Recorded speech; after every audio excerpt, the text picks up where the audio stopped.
देखो बेटा, next chapter है इवोल्यूशन। What is evolution? सबसे पहले हमें पता होना चाहिए कि इवोल्यूशन क्या है। इवोल्यूशन एक्चुअली में एक ऑर्डरली चेंज होना एक फॉर्म से दूसरे फॉर्म में, यानी ऑटो जो ऑलरेडी था उस की फॉर्म में, चाहे वो ह्यूमन बीइंग है चाहे कोई भी है, हम जैसे अब हैं ऐसे नहीं थे, पहले अलग टाइप से थे, उसको बोलते हैं इवोल्यूशन। एक ऑर्डर में sequentially changes from one form to another. Next है इवोल्यूशनरी बायोलॉजी। अब बायोलॉजी क्या होती है? Study of living organism. Evolutionary line में ही स्टडी करना, इवोल्यूशनरी हिस्ट्री कोई लाइफ फॉर्म की, उसको बोलते हैं इवोल्यूशनरी बायोलॉजी। ठीक है, तो सबसे पहले कॉन्सेप्ट है इवोल्यूशन में कि ओरिजिन ऑफ लाइफ, यानी हमारी लाइफ वो कहाँ से ओरिजिन हुई है। तो ये बहुत सारी थ्योरी दी गई, जो लास्ट में दे रखी है आपकी यूरे मिलर एक्सपेरिमेंट। ये मोस्ट इम्पोर्टेंट थ्योरी है और एक्सेप्टेड थ्योरी भी है कि हाँ, यही प्रोसेस हुई है एक्चुअली में आपके यूनिवर्स में, एनवायरनमेंट में, कि हमारा ओरिजिन हुआ एक लाइफ का, एक लिविंग ऑर्गेनिज्म का। तो सबसे पहले आती है बिग बैंग थ्योरी। जो बिग बैंग थ्योरी क्या बोलती है कि और जो जितना यूनिवर्स है ओरिजिनेट हुआ है 20 बिलियन ईयर एगो। 1 बिलियन में कितने होते हैं? 10 लाख होते हैं ना। तो 20 billion year ago by a singular huge explosion, यानी कोई भी बम ब्लास्ट हुआ है। बिग बैंग थ्योरी का मतलब है कि बहुत बड़ा ब्लास्ट हुआ है यूनिवर्स का, यानी गैलेक्सीज में, जिस अर्थ पे लगाओ, जिसकी वजह से क्या हुआ, ओरिजिन हुआ लाइफ का। तो अर्थ वाज फाउंड अबाउट, और ये बिग बैंग थ्योरी के 20 मिलियन ईयर एगो बोल रहा है यूनिवर्स ओरिजिनेट हुआ। पहले यूनिवर्स बना, यूनिवर्स के बाद फिर अर्थ बनी। कब? 4.5 मिलियन ईयर्स एगो। एक्चुअली में सबसे पहले जब अर्थ बनी वहाँ पे कोई एटमॉस्फेयर नहीं था, सिर्फ और सिर्फ वाटर वेपर्स थे, मीथेन गैस थी, कार्बन डाइऑक्साइड थी और अमोनिया गैस थी। जो मोल्टन मास कवर सरफेस, यानी ब्लास्ट होने के बाद जो वेपर्स की फॉर्म में ऊपर की तरफ स्मोक की फॉर्म में दिखाई देते थे। उसके बाद जो अल्ट्रावायलेट रेज थी सन से, उन्होंने क्या किया, ब्रेक डाउन कर दिया वाटर को, जो भी वाटर वेपर्स थे उनको तोड़ दिया H2 में और O2 में। ऑक्सीजन कंबाइन हो गई अमोनिया के साथ, ठीक है, और मीथेन के साथ, जिससे क्या बन गया दोबारा वाटर और कार्बन डाइऑक्साइड बन गया। मीथेन के साथ करेगी, यहाँ ये भी ब्रेक डाउन हुए, टूटे, गैस है, तो ऑक्सीजन कंबाइन हुई, CO2 बन गया, यहाँ से हाइड्रोजन रिलीज हुआ तो क्या बन गया, वाटर बन गया, ऑक्सीजन के साथ वाइंड अप हो गए H2O। ओजोन लेयर बन गई, O3 बन गई। As it cooled the water vapours fell as rain. जैसे जैसे टेम्परेचर स्लो डाउन हुआ, ये वाटर वेपर्स कूल डाउन, यानी कंडेंसेशन प्रोसेस हुई और रेन की फॉर्म में नीचे डाउनवर्ड आ गए अर्थ पे, और वहाँ पे उन्होंने क्या फॉर्म कर दिया, ओशियन बना दिए। तो लाइफ अपीयर्ड ऑलमोस्ट कब आई, 4 बिलियन ईयर्स एगो, यानी पहले यूनिवर्स बना 20 billion year ago, big bang theory हुई, सबसे पहले यूनिवर्स ह्यूज एक्सप्लोजन हुआ, कोई ब्लास्ट टाइप, तो यूनिवर्स बना। उसके बाद फिर 4.5 मिलियन ईयर एगो अर्थ बनी। अर्थ बनने के बाद जो उसमें कोई इनिशियल टेम्परेचर नहीं था, एटमॉस्फेयर नहीं था, ठीक है। उसके बाद जो लाइफ अपीयर्ड हुई अर्थ बनने के बाद 4 मिलियन ईयर एगो। अब इसके बाद थ्योरीज आई ओरिजिन की कि कैसे हुई। मेन तो यही बताया कि ऐसे ऐसे थ्योरी थी बिग बैंग थ्योरी के अकॉर्डिंग, तो कि 4 मिलियन ईयर हुआ, लेकिन फिर उसके बाद अलग अलग साइंटिस्ट ने थ्योरी देनी शुरू कर दी। तो फर्स्ट थ्योरी है theory of spontaneous generation. Spontaneous होता है ना, ऑटोमेटिकली खुद से ही अपने आप बन गया, बायोजेनेसिस भी बोलते हैं इसको, ठीक है। इनके अकॉर्डिंग क्या था कि life came out of decaying और रोटन मैटर। जितने भी डेड डिके मैटर था ना, जैसे स्ट्रो हो गया, मड हो गया, भूसा हो गया, उन सब से क्या हो रहा है, न्यू लिविंग ऑर्गेनिज्म जनरेट हुआ है, मतलब जेनेसिस हुई है, प्रोडक्शन हुआ है। इसमें क्या हुआ है, ये जो थ्योरी थी ये डिस्प्रूव कर दी लुइस पास्चर ने। जो थ्योरी ऑफ स्पॉन्टेनियस जनरेशन वाली कॉन्सेप्ट है, इसको डिक्लाइन कर दिया बाय लुइस पास्चर ने। उन्होंने बोला further he demonstrated the life from only from pre existing cell. उन्होंने ये बोला कि वो पहले से ही लाइफ थी, उस लाइफ से ही अनदर लाइफ प्रोड्यूस होती है, बनती है, ऐसे नहीं होएगा। तो उसने क्या किया experiment, he showed that life did not come from killed yeast in a closed presterilized flask but in a open flask life appeared. उसने एक फ्लास्क ली, फ्लास्क कैसे ली, जैसे नीचे से ब्रॉड होती है, ऊपर से नैरो होके, वो भी टर्न वाली, जो टर्न हो रखी है, टर्न, जैसे आपने गांव वगैरह में हुक्का देखा है, हुक्का होता है, हुक्का पीते हैं, नीचे से ब्रॉड होता है, ऊपर से नैरो होता है, एक लंबी सी डंडी बाहर की तरफ होती है। वैसे ही उसने ऐसे फ्लास्क लिया जिसमें माउथ था, उसकी कोर की हेल्प से उसको बंद कर दिया और उसके अंदर मरे हुए यीस्ट रख दिए, ठीक है। मान लो आप ये सपोज करो कि आपने एक कप लिया या कोई बाउल लिया, उसको कवर्ड करके रख दिया, ओपन नहीं करके रखा, तो वो भी क्या लिया उसके अंदर, बाउल के अंदर डेड वाले यीस्ट। तो उसने देखा उसके अंदर कोई नए ऑर्गेनिज्म डेवलप नहीं हुए, लेकिन जैसे ही उसने उस कोर को फ्लास्क के माउथ से हटाया और कुछ टाइम के लिए रखा, तो उसने देखा कि उस मरे हुए यीस्ट पे अदर ऑर्गेनिज्म पैदा हो गए हैं। ये तो नॉर्मल सी बात है, हम नियर बाई अभी देखते हैं कुछ भी सामान आप रख दो जो डेड और डिके हो चुका है उसके ऊपर क्या हो है। वैसे कोई भी है बोलते हैं ना गंदी स्मेल आ रही है, गंदी बदबू आ रही है, या कुछ भी मर गया हो सड़ गया हो ऐसा, तो वो डेड ऑर्गेनिज्म के ऊपर कौन फीड कर रहा है? फिर छोटे छोटे माइक्रोब्स, कीड़े बोल देते हैं जिसको, वो करते हैं। तो इनका यही कहना था कि पहले से ही जो already living organism the life थी, उस लाइफ से ही अनदर लाइफ फॉर्म होती है। नेक्स्ट है बायोजेनेसिस। इसी को प्रपोज किया था लुईस पास्चर ने। 3 साइंटिस्ट ने मिलकर, फ्रांसिस और रेड्डी ने, स्प्लेंजेन और लुईस पास्चर ने, क्योंकि इससे पहले थी ए बायोजेनेसिस। ए बायोजेनेसिस का मिल है, a bio means non living, और बायोजेनेसिस यानी लिविंग, लिविंग ऑर्गेनिज्म से production. Genesis means production, bio मैंने living, from the living organism production of the life, और a biogenesis from the dead and decay matter से। It state that life originate from pre existing life but it does not explain origin of first life. सबसे पहले life का main part क्या था वो इसको explain नहीं कर पाए। देन इसके बाद आई कॉस्मिक थ्योरी, जिसको बोलते हैं also known as theory of panspermia. उसके अकॉर्डिंग क्या था, यूनिट ऑफ लाइफ जो स्पोर्स हैं, जो प्लांट के हैं, वो ट्रांसफर्ड हुए डिफरेंट प्लैनेट्स पे इंक्लूडिंग अर्थ। ऐसे ऐसे बहुत सारे प्लैनेट होंगे, तो ऐसे ही स्पोर रैंडमली कहीं से आए और अलग अलग प्लैनेट से अर्थ पे गिर गए और प्रोडक्शन हो गया। ये थ्योरी थी, ये भी नॉट एक्सेप्टेबल नहीं थी। Theory special creation, it's state that living things were created by some supernatural power. उन्होंने बोला कि गॉड होता है, सुपरनेचुरल पावर है, उसने लाइफ बना दी है। इनका बोलना ये था।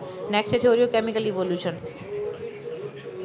ये था बायोलॉजिकल इवोल्यूशन, यहाँ थे फर्स्ट सेकंड थर्ड और फोर्थ बायोलॉजिकल इवोल्यूशन। ये है chemical evolution propose by Oparin and Haldane. Haldane ने प्रपोज किया, उन्होंने क्या बोला कि first form of life originate from non living in organic. Organic बोले, उन्होंने बोला कि जो भी लाइफ फॉर्म हुए ना वो मॉलिक्यूल से हुए हैं। वो मॉलिक्यूल्स चाहे लिविंग है चाहे नॉन लिविंग है, इन सब से हुए। जैसे मीथेन हो गया, अमोनिया हो गया, वाटर हो गया, शुगर हो गया, प्रोटीन हो गया, न्यूक्लिक एसिड हो गया। इन्होंने बोला और सेंटेंस दिया, मतलब एक थ्योरी दी, कॉन्सेप्ट दिया, a biogenesis first but biogenesis ever since.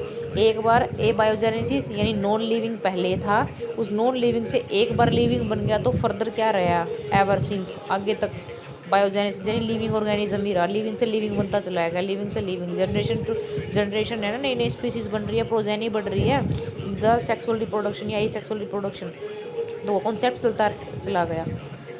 तो उसी को प्रूव करने के लिए क्या आए, यूरे एंड मिलर, दो साइंटिस्ट है, नाम इसलिए रखा हुआ यूरे मिलर एक्सपेरिमेंट। इन दोनों ने क्या किया, जो ओपेरोन एंड हेल्डेन ने कॉन्सेप्ट दिया केमिकल इवोल्यूशन का, कि इनऑर्गेनिक और ऑर्गेनिक सब्सटेंस से मिलकर लिविंग ऑर्गेनिज्म जनरेट हुए हैं। तो उन्होंने यही कॉन्सेप्ट लिया, उनको same to same as a lab में मेंटेन किया, मैनेज किया, और देखा कि क्या एक्चुअली में ये बात सही है, और ये बात बिल्कुल सही मिली। उन्होंने एक्सपेरिमेंट किया, that's why known as Urey and Miller experiment. Harold Urey and Stanley Miller experimentally proved theory of chemical evolution. They created a condition like of primitive earth, जैसे प्रिमिटिव अर्थ थी ना पहले जो अर्थ होती थी, उस जैसा सेम उन्होंने क्या बनाया, एनवायरनमेंट बनाया और एक्सपेरिमेंट सेटअप किया। जैसे प्रिमिटिव अर्थ में क्या क्या था, हाई टेम्परेचर, बहुत हाई टेम्परेचर, ज्वालामुखी, वोल्केनो स्ट्रॉम्स, इरप्शंस वगैरह सब कुछ होता था ना, वैसे ही उन्होंने जनरेट किया और एटमॉस्फेयर में दिया methane, ammonia, water and H2 gas.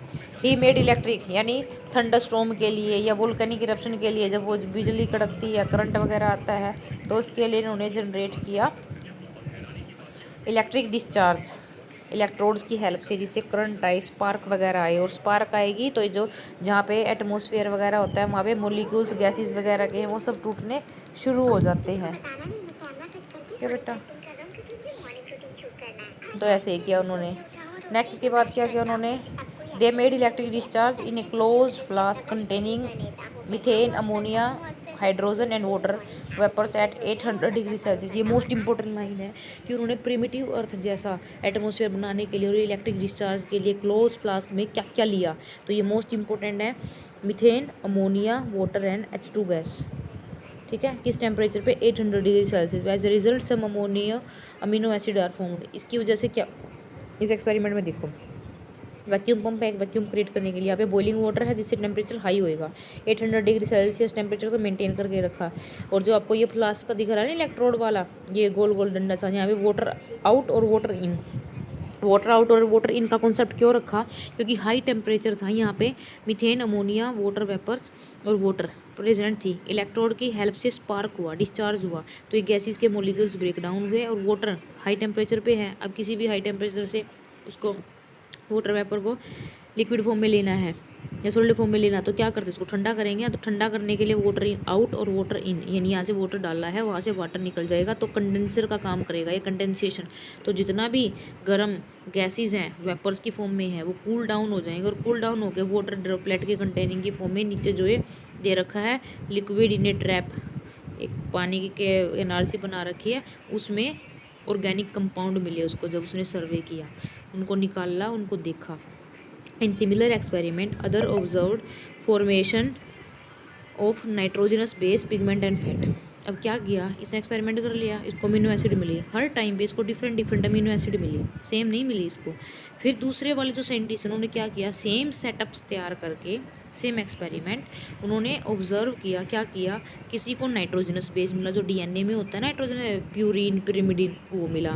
किसी को पिगमेंट्स मिले, जैसे क्लोरोफिल हो गया, ठीक है, कैरोटेनॉइड हो गया, ज़ैंथोफिल हो गया, पिगमेंट्स मिले, ठीक है। फैट्स मिले, फैट में भी फैटी एसिड वगैरह, हाँ, डिफरेंट सैचुरेटेड फैट और अनसैचुरेटेड फैट, ये डिफरेंट डिफरेंट टाइप के मिले।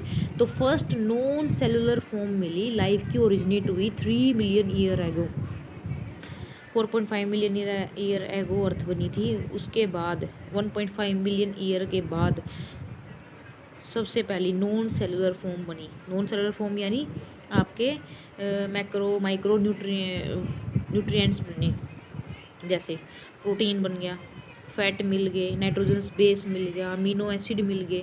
तो ये सारे आपको कंपोनेंट मिले, और वो क्या थे, सेल में नहीं थे, नॉन सेलुलर पार्ट थे। सेल में तो क्या होता है, साइटोप्लाज्म में सारी चीज़ें होती हैं कॉम्बिनेशन से।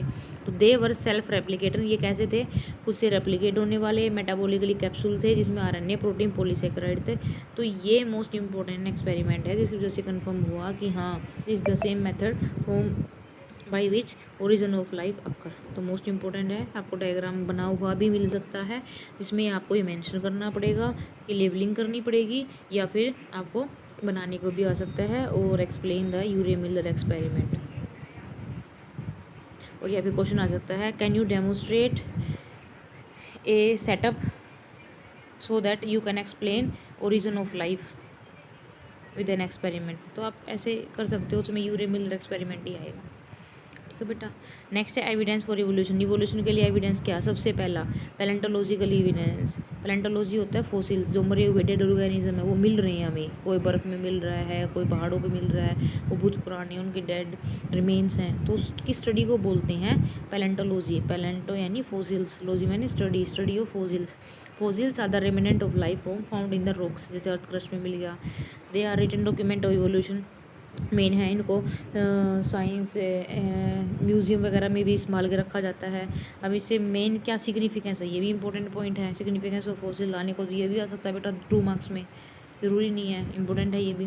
To study the phylogeny, phylogeny evolutionary history को, जेनेटिक यानी जीन के लेवल पे पहले कौन क्या था, फिर कैसे, जैसे ह्यूमन इवोल्यूशन है, हॉर्स इवोल्यूशन है, ठीक है, ये सारी चीज़ें क्या हैं, फाइलोजेनी।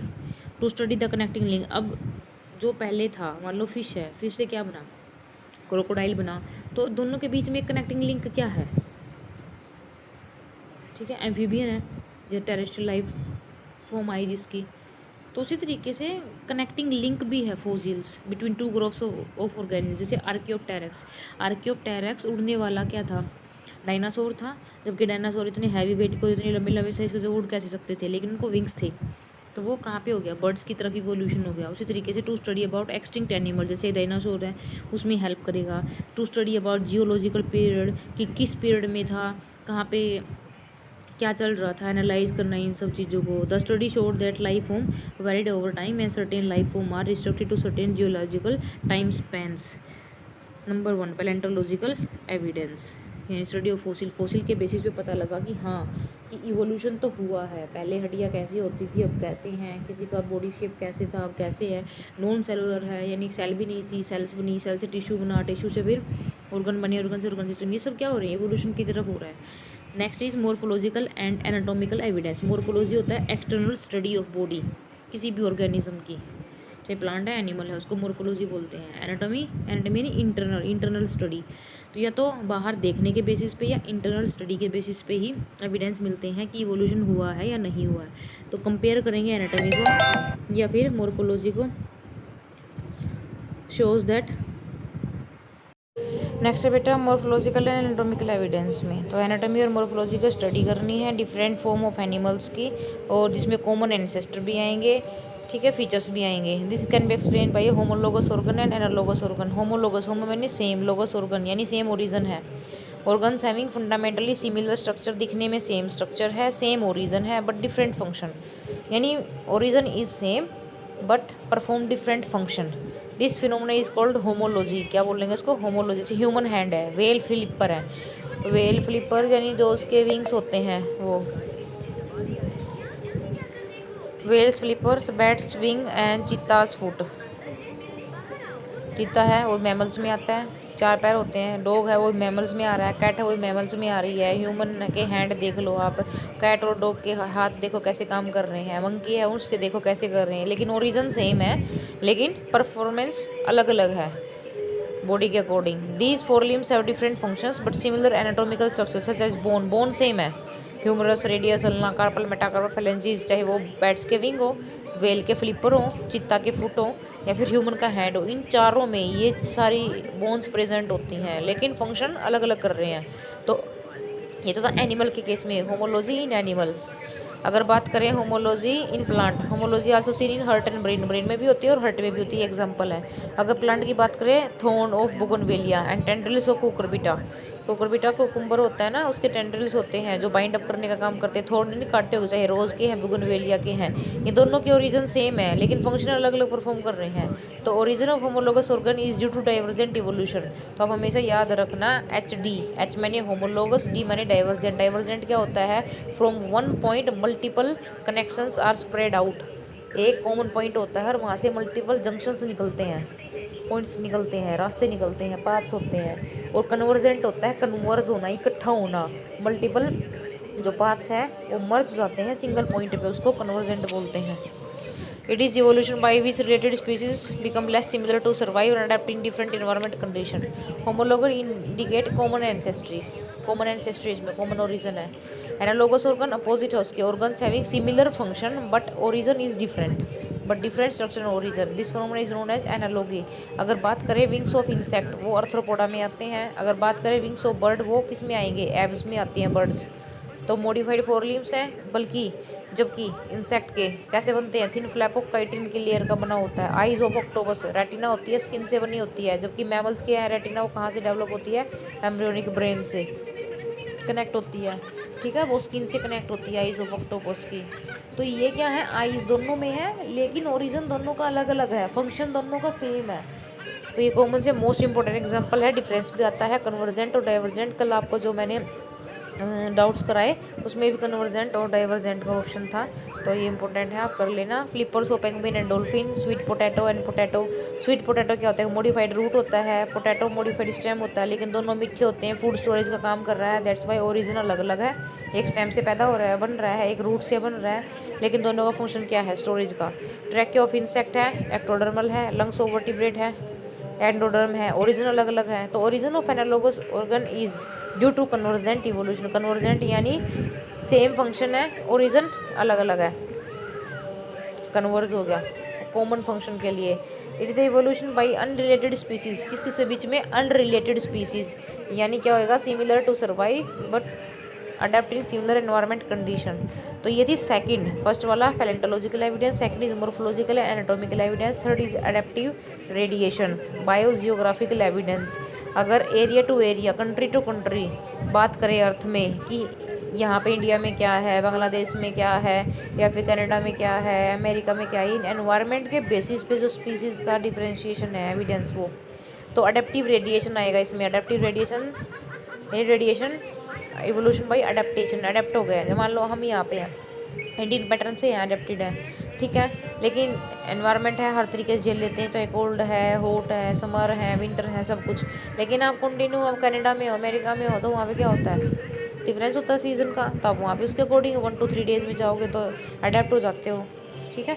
तो evolution by adaptation is known as adaptive radiation is the evolution of different species from an ancestry in a geographical area starting from a point. मान लो सपोज करो आपकी फैमिली में से ही है, एक आपके फादर हैं और उनके भाई हैं, आपके चाचा, एक यहीं पे रह गया, एक अमेरिका में जाके सेटल हो गए। उनकी जो जनरेशन है आफ्टर 1 to 2 जनरेशन, 1 से 2 के पीढ़ी के बाद कंटिन्यू वहीं पे है, तो उनमें और आप में क्या सिमिलरिटीज़ मिलेंगी? नहीं, क्योंकि वो वहाँ के एनवायरनमेंट के अकॉर्डिंग उनका जीन लेवल और सब चेंज हो चुका है, हो जाएगा। और आपका यहाँ पे इंडिया के अकॉर्डिंग रहेगा, geographical area to area different होता है। तो किस टाइप में आ जाएगा ये? डाइवर्जेंट इवोल्यूशन में आ जाएगा।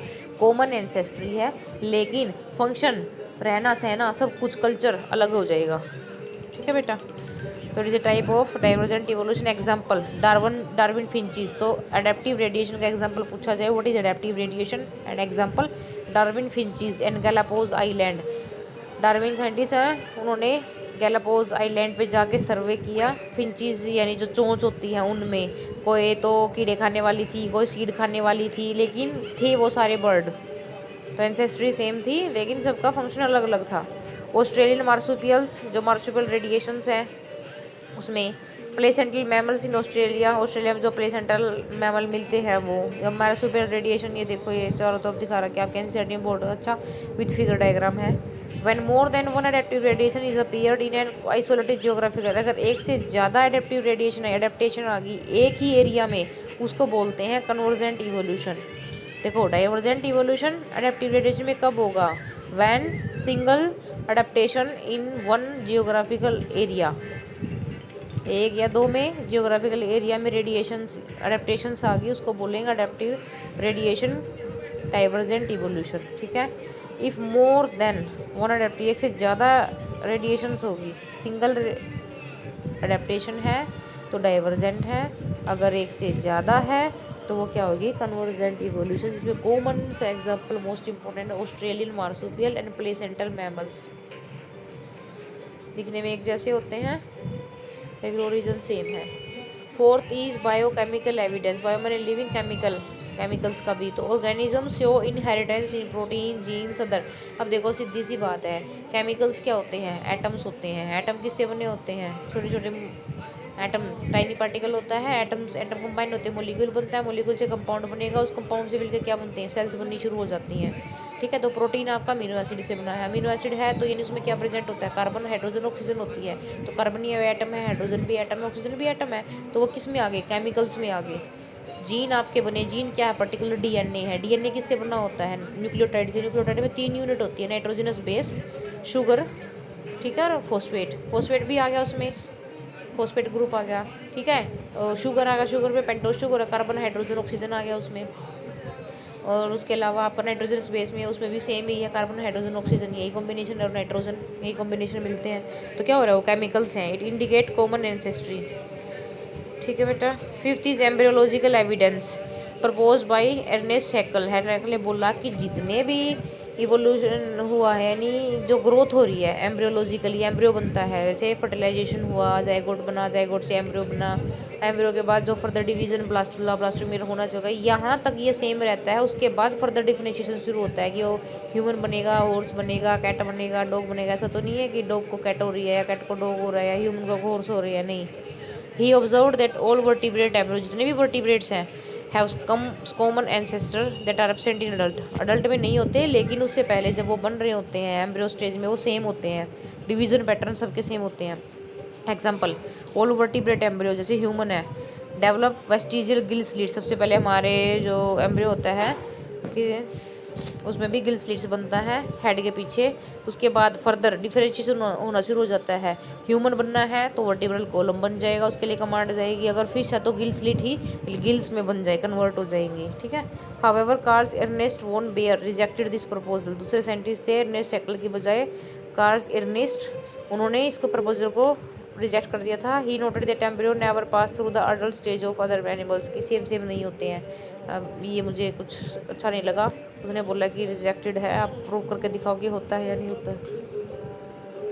ठीक है। नेक्स्ट है आपका फिर evidence for evolution by natural selection. ये डार्विन की थ्योरी थी। उन्होंने बोला कि एक्चुअली सबसे पहले कि नेचुरल सिलेक्शन क्या है, नेचर में ऑटोमेटिकली कैपेसिटी होती है जो सर्वाइवल फॉर फिटनेस, यानी जो फिट होगा वो ऑटोमेटिकली नेचर उसको सिलेक्ट कर लेगी, जो अच्छा होगा। जो डिजीज है जिसको जो कुछ प्रॉब्लम हो रही है तो उसको ऑटोमेटिकली नेचर क्या, ठीक है बेटा। तो सबसे पहले natural selection is a process in which organism with better favourable and heritable variation, जिसमें सबसे ज़्यादा वेरिएशन होगी, जो बेटर से बेटर अडेप्टेशन कर सकता है एनवायरनमेंट के साथ और सर्वाइव करेगा और रिप्रोड्यूस करेगा, नेक्स्ट प्रोजेनी में वही वेरिएशंस सेंड करेगा, उसको बोलते हैं नेचुरल सिलेक्शन। तो सब कॉमन एविडेंस है नेचुरल सिलेक्शन के। सबसे पहला most important industrial melanism. Melanism होता है पिगमेंट जो कलर कॉम्प्लेक्स के लिए होता है। इंग्लैंड में बिफोर इंडस्ट्रियलाइजेशन, इंडस्ट्री नहीं हुई थी 1850s में, मोर वाइट विंग्ड थे, जिसको बिस्टन बेटुलियर बोलता है, मोथ का नाम है ये Biston betularia, on tree then dark wing. एक दो कलर के थे, एक वाइट थे एक डार्क थे, लेकिन वाइट का नंबर बढ़ गया एज कम्पेयर टू डार्क के। क्यों बढ़ गया? क्योंकि वाइट वाले को प्रेडेटर से बच जाते थे ड्यू टू जो बार्क थी वो वाइटिश कलर की थी, यानी विदाउट पोल्यूशन थी, अच्छी साफ़ सुथरी थी।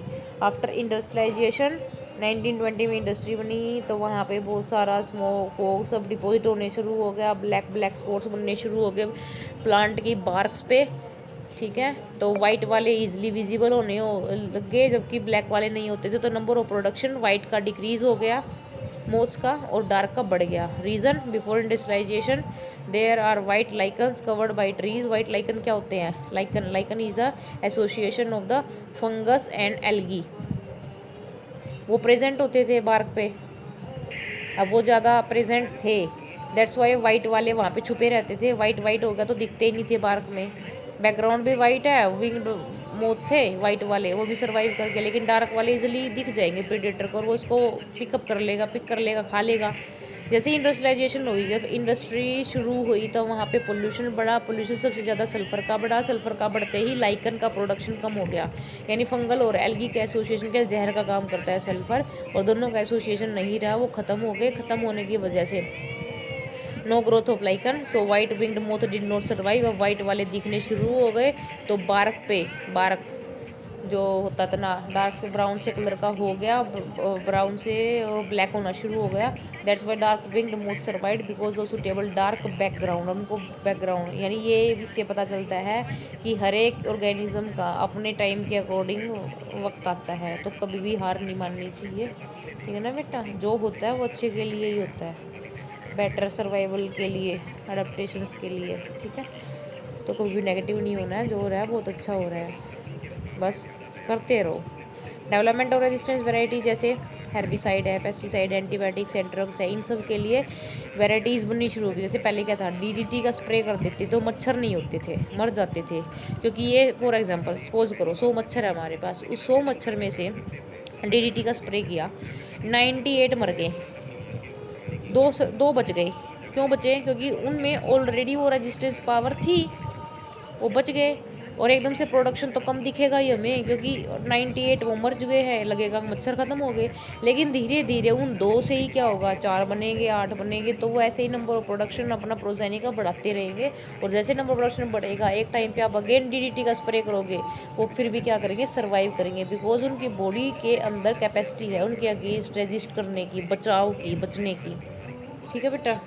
जैसे कोविड में किसी को कोविड हुआ भी नहीं, बाहर घूम रहे थे तो भी नहीं हुआ। क्यों नहीं हुआ? क्योंकि उनकी बॉडी में ऑलरेडी रेजिस्टेंस पावर थी, तो उनको ज़रूरत ही नहीं पड़ी और बच गए। वो जिनके में रेजिस्टेंस पावर नहीं थी वो मर गए। तो these are the example of natural selection by anthropogenic action. Anthropogenic action होता है evolution due to human activity. ये वाला इंडस्ट्रियल मैकेनिज्म, ह्यूमन की एक्टिविटी हुई, इंडस्ट्री लगाई तो ऐसा हुआ, नहीं लगाई तो कैसा हुआ, मौत मर गए वो वाइट वाले, नहीं लग रहे थे तो वाइट वाले सर्वाइव कर रहे थे। नेक्स्ट है थ्योरी ऑफ बायोलॉजिकल इवोल्यूशन। अब जितना भी पढ़ा हमने एविडेंस थे तो बायोकेमिकल एविडेंस वगैरह में है, तो बायोलॉजिकल एविडेंस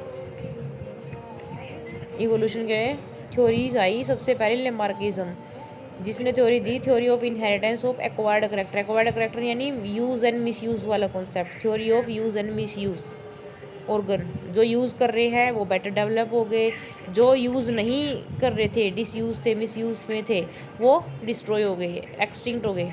जैसे इन्होंने बोला कि it is propose by Lamarck, it state that evolution of life form occurred by inheritance of acquired character. Acquired यानी जैसे जैसे उनके एनवायरनमेंट के अकॉर्डिंग अडेप्टेशन हुई, जो उनको लगा कि इससे हम काम कर सकते हैं, वही वाली। तो किस पे बेस्ड है? Developed by use and disuse of organs पे। Evolution by use of organ, जैसे लॉन्ग नेक ऑफ जिराफ है, उसने यूज़ किया due to continuous elongation of the forage leaves on tree. नीचे घास खाने की वजह जब ख़त्म हो गई तो पत्ते पे घास खाने के लिए लंबी गर्दन खींचता रहा और उसकी लंबी गर्दन हो गई। उसका कहने का मतलब ये था कि उसने अपनी नेक का इतना यूज़ कर लिया कि वो बहुत अच्छे से डेवलप होगी और लंबी गर्दन होगी। ठीक है, this acquired character was inherited to succeeding generation. उसने बोला कि ऐसा करने के बाद उसका यही वाली कॉन्सेप्ट अगले वाली जनरेशन में भी पास हुआ। अब नेक्स्ट है इवोल्यूशन और डिसयूज़, यानी डिसअपियर होना। जैसे स्नेक है, उसने रेंग के चलना पसंद किया, उसने यूज़ ही नहीं किया अपने पैर, तो क्या हुआ कि वो स्नेक के यूज़ ना करने की वजह से पैर ही ख़त्म हो गए, according to Lamarck. This theory was eliminated out because it is proved that the characters are inherited only through genes. ये डिसप्रूव कर दी, हाँ भाई वो यूज़ नहीं करेगा तो 2-4 साल यूज़ नहीं करता तो कट के गिर जाएगा क्या ऑर्गन्स वगैरह, ऐसा नहीं होता है। तो theory was eliminated out because जो इनहेरिटेंस है वो जीन से होती है, डीएनए से होती है, ना कि यूज़ और मिस यूज़ से। हाँ, इसी के मॉडिफिकेशन, इसी बात को मॉडिफाइड कर दिया गया कि कैसे हो रही है। एक्चुअली में जिराफ 3 कैटेगरी थी और कैटेगरी में हमारे पास थे जिनकी शॉर्ट नेक भी थी, मिडल नेक भी थी और लॉन्ग नेक भी थी। अब शॉर्ट वाले हैं तो ग्रास लैंड पे खाना खा रहे हैं, मिडल वाले हैं वो भी नॉर्मल ग्रास वगैरह खा रहे हैं ग्रास लैंड पे, फॉरेस्ट में। लेकिन जैसे जैसे अकाल पड़ा, सूखा पड़ा, पानी नहीं है, ड्राई कंडीशन ज़्यादा हो गई है तो घास क्या हो जाएगी, ख़त्म होगी। घास से ख़त्म हुई तो शॉर्ट और मिडल वाले तो सर्वाइव नहीं कर पाए, मर गए वो। अब जो लॉन्ग वाला था उसके लिए बेनिफिट क्या हो गया कि उसने ना नीचे तो ग्रास नहीं मिली ग्रास लैंड पे, लेकिन उन्होंने पत्तों के पेड़ों के पत्ते खाने शुरू कर दिए तो सर्वाइव कर गए। वो सिंगल ही लॉन्ग नेक वाले सर्वाइव किए, उनके जीन में थे वो कॉन्सेप्ट लंबी नेक वाला हर बार बनने का। तो नेक्स्ट जैसे जैसे जनरेशन बढ़ती चली गई, 1 से 2 प्रोजेनी बनी, यानी उनके बच्चे पैदा हुए, आगे आगे फिर और बढ़ते चले गए, तो वो लॉन्ग नेक वाले जिराफ ही रह गए। सेम उसी तरीके से स्नेक्स एज इवोल्यूशन हो रहा था, तो कुछ स्नेक्स के पैर भी थे, कुछ के नहीं थे। अब जिनके थे वो सर्वाइव नहीं कर पाए, जिनके नहीं थे वो सर्वाइव कर गए। दैट्स वाई आज तक वही है, बिना पैर वाले सांप।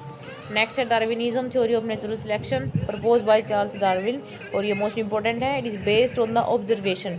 अब ऑब्जर्व किया उन्होंने सारी चीज़ें, ऑब्जर्व करने के बाद कहाँ पे, सी वोएज में, इन इस सेल में गए। शिप से जिसका नाम था HMS बीगल आ जाता है 1 नंबर में, 1 मार्क्स में आ जाता है कि what is the name of the ship of the Darwin, HMS Beagle. Alfred Wallace, a naturalist, worked in मेलैक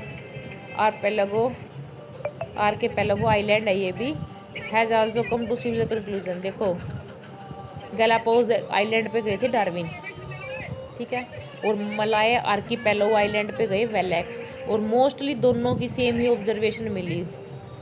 work of Thomas Malthus on population influence Darwin, Darwin को influence किया। Darwinism is based on 2 की concept, Darwin के 2 concept है, 2 main की concept है। Number 1 branching descent, it explain that organism are modified descendant of previous life form, यानी जितनी भी प्रीवियस में पहले जो ऑर्गेनिजम्स थे, लिविंग ऑर्गेनिज्म थे, लाइफ थे, ठीक है, वहीं से मॉडिफिकेशन होते हुए आज तक हम मॉडिफाइड ही हो रहे हैं। Second is natural selection, consider a bacterial colony a growing on A given medium, आपने जो मीडियम दिया, नेचुरल सिलेक्शन आपको पढ़ाया, ये भी क्या होता है, नेचुरली सिलेक्टेड अडेप्टेशंस होना, ठीक है, better for survival, favourable conditions के लिए, ठीक है, फॉर फर्दर प्रोजेनी के लिए नेचुरल सिलेक्शन बोलते हैं। फॉर एग्जांपल 2 कॉलोनियम ने ए और बी, एक है बैक्टीरिया की कॉलोनी एक गिवन मीडियम में ग्रो कराने के लिए। द मीडियम कंपोजिशन चीज़, अगर मीडियम की कंपोजिशन चेंज कर दी जाए, only a part of population can survive, जिसमें बैक्टीरिया की कॉलोनी ए सर्वाइव कर सकती थी, उसके मीडियम को चेंज कर दिया तो देखा कि क्या वो सारे सर्वाइव कर रहे हैं या नहीं कर रहे हैं, नहीं कर रहे थे, बहुत कम कर रहे थे। तो this variant population out grow, और वही वाले जो कर रहे थे कम ग्रो की जिन्होंने, उन्हीं को बोला पॉपुलेशन बी, क्योंकि वही बचे हुए थे। जैसे मैंने डीडीटी का एग्जांपल बताया आपको कि 100 हैं, 100 में से 98 मर गए डीडीटी के इफेक्ट से, लेकिन 2 बच गए। क्यों बच गए? क्योंकि उनकी रेजिस्टेंस पावर थी। सेम वही है कि एक मीडियम को चेंज किया तो वो सारे मर गए, जो बच गए वो दोबारा से अपनी ग्रोथ करेंगे तो नई स्पीसीज बनाएंगे। तो B is better than A under a new condition. This nature select for fitness, यानी which one is naturally fit, जो फिट होगा सर्वाइव ज़्यादा कर सकता है उसी को नेचर सिलेक्ट करेगी। तो natural selection based on the following fact. Natural selection किस किस पे भी है? सबसे पहले हेरिटेबल, माइनर वेरिएशन, कम से कम वेरिएशन होनी चाहिए लेकिन हेरिटेबल होनी चाहिए। हेरिटेबल यानी transferred from one generation to another generation, चाहे वो हार्मफुल है चाहे वो बेनिफिशियल है, वो वेरिएशंस हेरिटेबल होनी चाहिए। ओवर प्रोडक्शन यानी पॉपुलेशन का साइज ज़्यादा से ज़्यादा ग्रो करना चाहिए ड्यू टू मैक्सिमम रिप्रोडक्शन, ज़्यादा से ज़्यादा रिप्रोडक्शन करे। स्मॉलर ऑर्गेनिजम्स है वो मैक्सिमम अमाउंट ऑफ रिप्रोडक्शन करते हैं, ये सेक्सुअली भी, सेक्सुअल तो करते नहीं है। Limited natural resources are not increase in accordance with the population, जैसे पॉपुलेशन साइज बढ़ती है तो रिसोर्सेज का नंबर तो वही सेम रहता है लेकिन पॉपुलेशन साइज नहीं बढ़ता है। लिमिटेड नेचुरल रिसोर्सेज यानी नेचुरल सिलेक्शन के लिए क्या रिस्पॉन्सिबल है? Number 1 heritable minor variations, number 2 over production, third limited यानी कम से कम नेचुरल रिसोर्सेज होने चाहिए, तभी जाकर स्ट्रगल बढ़ती है चीज़ों के लिए। स्ट्रगल फॉर एग्जिस्टेंस हो जाएगी यानी कंपटीशन हो जाएगा फूड के लिए। एक ही खाना है, खाने वाले 2-3 ऑर्गेनिज्म है तो कंपटीशन हो गया। जो ज़्यादा फिट होगा वही उस फूड को लेके जा पाएगा, अदरवाइज नहीं लेके जा पाएगा। उससे पहले क्या होगी? लड़ाई होएगी, कंपटीशन होएगा उनमें। जो फिट होगा वो दूसरे को हरा देगा, बाकी दूसरों को, और खुद ले जाएगा। सर्वाइवल ऑफ फिटनेस, तो इसी को बोलते हैं स्ट्रगल फॉर एग्जिस्टेंस, जिंदा रहने की जंग। जिसको खाना मिलेगा वो जिंदा रहेगा तो उसके लिए जंग करनी पड़ती है। तो फॉरेस्ट वगैरह में, ग्रासलैंड में ऐसे ही तो होता है। शेर चीते अपने खाने के लिए जंगल स्ट्रगल कर रही हैं, ठीक है, घास खाने के लिए डियर, हॉर्स और ये सब कर रही हैं, जिराफ वगैरह। Struggle of existence organism with beneficial variations can utilize resources better. They survive and reproduce. This is called survival for fitness. It lead to a change in population characters में change हो जाते हैं, new forms appear होंगी। Darwin ignored about origin of variation and mechanism of evolution और speciation है, उन्होंने concept को इतना इग्नोर सा कर दिया था, ज़्यादा तवज्जो नहीं दी, वैल्यू नहीं दी स्पीसीएशन यानी फॉर्मेशन ऑफ स्पीसीज, ठीक है। नेक्स्ट है मैकेनिज्म इवोल्यूशन की, इवोल्यूशन कैसे हुआ? तो हुगो डिवरीज प्रपोज ने किया म्यूटेशन थ्योरी ऑफ इवोल्यूशन की। म्यूटेशन कैसे होता है, इवोल्यूशन कैसे हुआ? He conducted experiment on Oenothera lamarckiana, evening primrose बोलते हैं जिसको, उस पर एक्सपेरिमेंट किया। And believed that evolution takes place through mutation and not by minor variation. Mutation क्या होती है? Sudden change in DNA sequence, ठीक है, उसको बोलते हैं। नोट बाई माइनर वेरिएशन, धीरे धीरे ना छोटी छोटी वेरिएशन ना हो गई, एकदम से सडन चेंज आ गया और बिग चेंज, ड्रास्टिक चेंज दिखा। तो ये मेन मैकेनिज्म है इवोल्यूशन का। चेंज होना एकदम से होगा, धीरे धीरे वेरिएशन नहीं होगी, सडनली चेंज होगी, म्यूटेशन होगी, तब जाके स्पीसीज की फॉर्मेशन है नहीं अलग होगी। Darwinian variation is minor, slow and directional, it result in gradual evolution. Darwin के अकॉर्डिंग धीरे धीरे एवोल्यूशन हो रहा है, लेकिन गोडोवरीज के अकॉर्डिंग म्यूटेशनल वेरिएशंस आ रही हैं, स्पीडली इवोल्यूशन हो रहा है, सडन है, रैंडम है, डायरेक्शनलेस है। Hair speciation is by saltation यानी सिंगल स्टेप लार्ज म्यूटेशन, एक स्टेप आएगा उसमें बहुत ज़्यादा म्यूटेशन आएगी और सारी चीज़ें चेंज हो जाएंगी, ठीक है बेटा। Mutation is the origin of variation of evolution. Main क्या है? म्यूटेशन, मेन ओरिजिन वेरिएशन का इवोल्यूशन में म्यूटेशन। और नेक्स्ट है आपका Hardy Weinberg principle, most important topic है, ये अभी आगे करेंगे, अभी के लिए इतना ही करो आप, क्या बेटा। कोई डाउट हो तो फिर मेरे से पूछ लेना। Evidence for evolution, palaeontological evidence, morphological, anatomical evidence, जिसमें होमोलोगस एनालोगस आ जाएंगे एग्जांपल के साथ, ये अच्छे से याद कर लेना, मोस्ट इंपॉर्टेंट है। अडेप्टिव रेडिएशन, ये भी मोस्ट इंपॉर्टेंट है। एम्ब्रियोलॉजिकल एविडेंस यानी एम्ब्रियो सेम होगा या नहीं होगा। Evidence for natural selection, what is natural selection, उसके एग्जाम्पल कर लेना, ठीक है। ठीक है।